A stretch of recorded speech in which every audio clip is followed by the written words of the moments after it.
Nanggaling ng La Union para sa Igado. Bumaba ng Batangas para sa Caldereta. Ngayon naman, pupunta tayo sa Kabikulan. Ano pa ba naman? Bicol, di Bicol Express. Yan ang iluluto natin ngayon. Meron ako dito. Ako, kaganda na aking liempo. Ayan na, oh. Itong aking liempo is almost 2 pounds.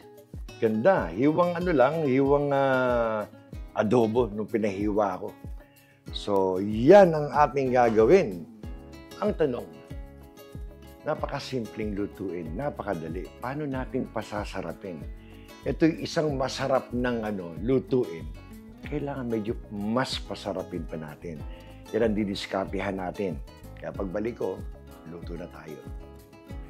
Bukod sa Batanggenyo, marami rin akong nakasama sa trabaho, mga Bicolano. Sabi nga nila, pag may bagyo daw sa Bicol, unang nilalagyan ng suhay, yung puno ng sili. Anyway, eto, turo nila sa akin. Palalabasin daw ang mantika ng baboy. So, ang gagawin natin, lalagyan natin yung ating liempo dito. Simple lang ang timplada nito muna. So, pagkalagay nyo, lalagyan nyo lang ng mga 1 cup na tubig. Pinapalambot nyo yung liempo at the same time magmamantika yan. Nandiyan ang isang sikreto nila. Hayaan mo magkaroon ng mga sunog or crust yung iyong kawali para yun ang magiging added flavor. So, ito, simple lang. Salt. Siguro mga ano lang to, mga 1 tablespoon na salt. Then paminta. Masarap din ang masarap na maraming paminta. I will say 1 teaspoon. Mamaya pwede ko naman dagdagan. So ngayon, ang tubig natin ito, mga 2 pounds lang naman itong baka wala pa. Lagyan natin ng, huwag naman sobrang dami at baka naman malabog ng gusto. Ayan. I will say 1 cup. Medyo haluin nyo. Ito ngayon, tiyagaan kung gusto nyo masarap na Bicol Express. Dahil ito, tiyagaan na to, palalambutin nyo, magmamantika, saka natin pagugulungin sa sariling mantika. Kaya pagbalik ko, pag nag-report ako, pakikita ko sa inyo ang itsura na. Gusto ko lang ipakita sa inyo ang halfway ng ating pagpapalambot at paglabas ng mantika. Kaya magre-report ako sa inyo kasi depende ito sa baboy na madadali natin. Tulad sa akin, this is 20 minutes.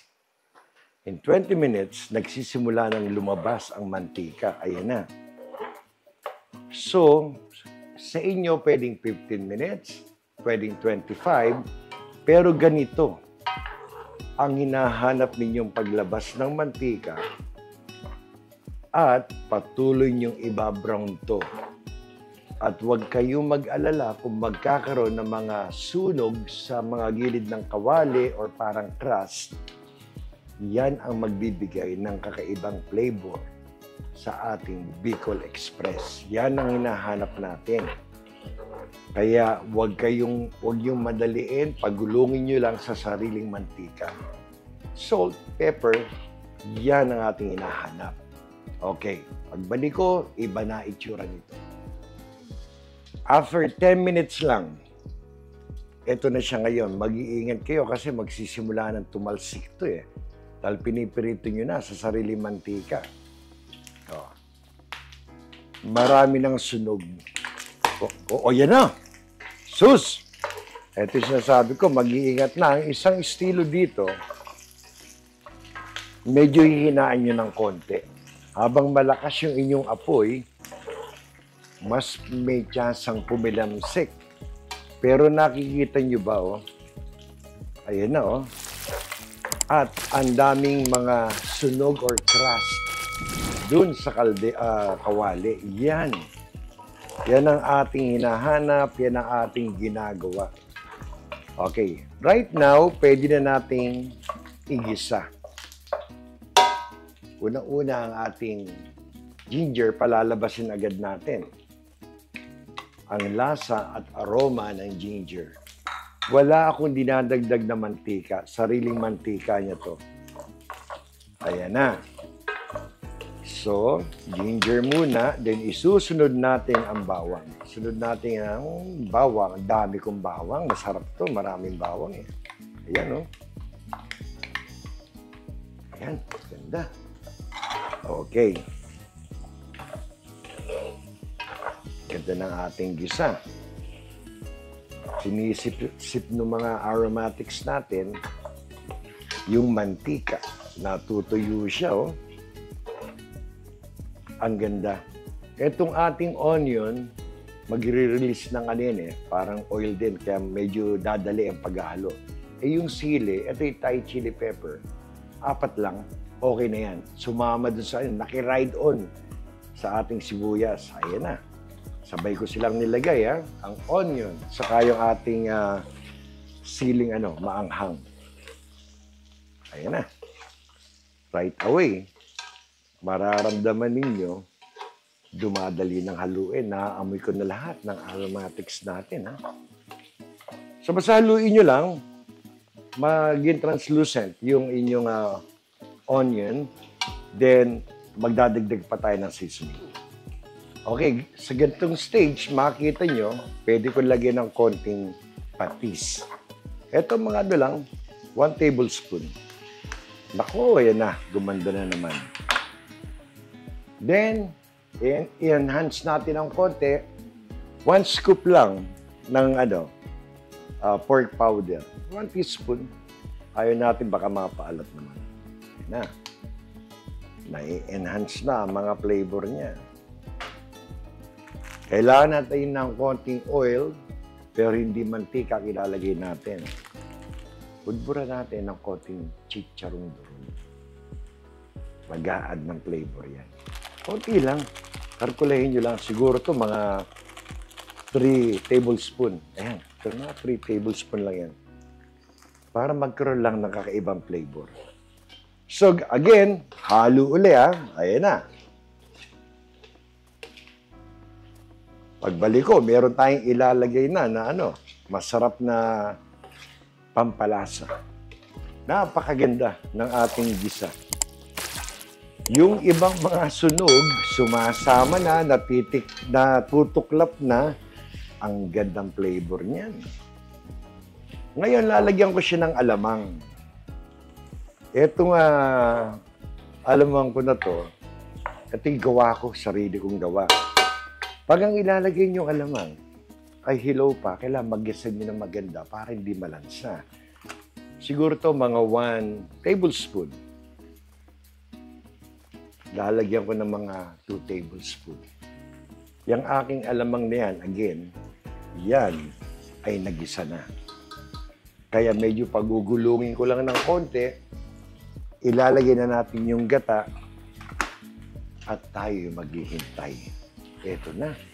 Lahat na ng klaseng nasusunog, naaamoy ko na. Ayan na. Again, luto na yung alamang, kaya okay na yan. Pero pag yung alamang yung nabili, medyo hilaw pa, kailangan pagulungin yun ng husto. Ihinaan natin ng apoy dahil ilalagay na natin ang ating gata. Ito ay isang lata. Almost 2 pounds lang naman yan. Madadali na natin ito. Ninaan ko muna yung apoy at baka makurta naman kaagad yung ating gata. Ay, ang gandang tignan. Tignan natin mamaya kung kailangan i-adjust natin sa tubig or more on gata. Pero I think isang lata ay okay na. So again, huwag nyo muna nga haluin. Inaano ko lang yung mga gilid.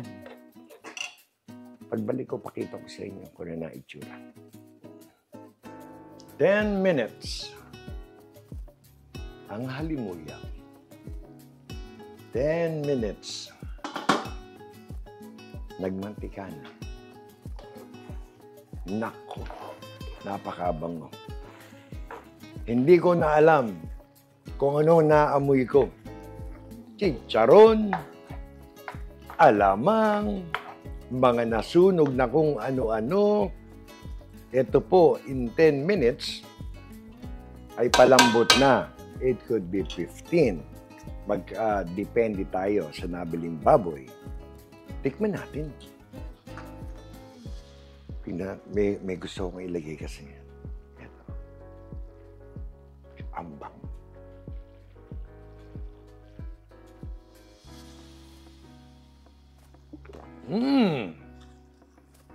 Maalat ba? Hindi. Maanghang? Napaka. Ito ba'y masama sa akin? In moderation. Pag kayo medyo umiidad na, nakatulad ko, in moderation, wala namang masama kahit isang laman, di ba? Okay, ngayon, parang kursunada kong lagyan ng konting asukal bago lagyan ng tubig.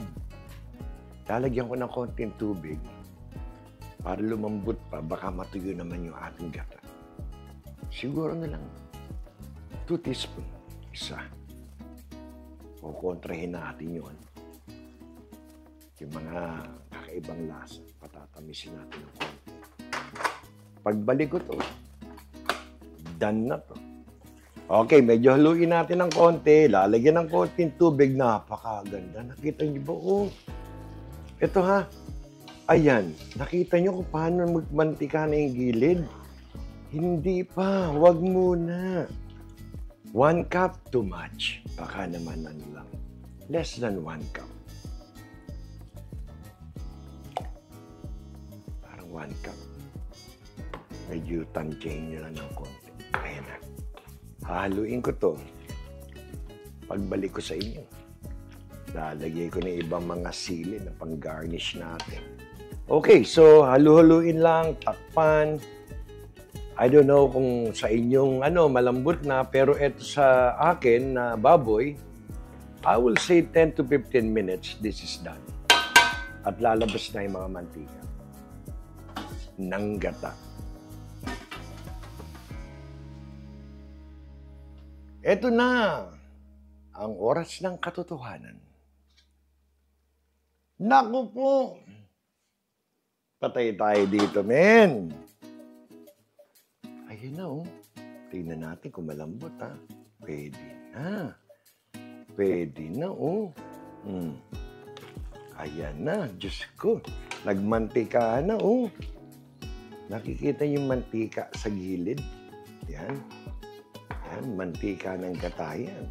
Wala naman tayong ibang mantika na nilagay, kundi ang chicharong durog. Alam nyo, pag meron kayong Bicol Express, naparami kayo ng kinain, kailangan may katerno. Dessert, panghimagas. Si Acheng Bibian nagdala ng fresh strawberry cake. Hindi terno. Para kayo. May dala rin siyang kakaiba. Ito na. Sa tingin ko, matindi itong panterno. Itong kakanin ni Acheng Bibian. Ayan ang iteterno ko dyan panghimagas. Inggit kayo, no? Ang sarap nito. May biko, saka yung bibingka malagkit, patay tayo. Ito luto na.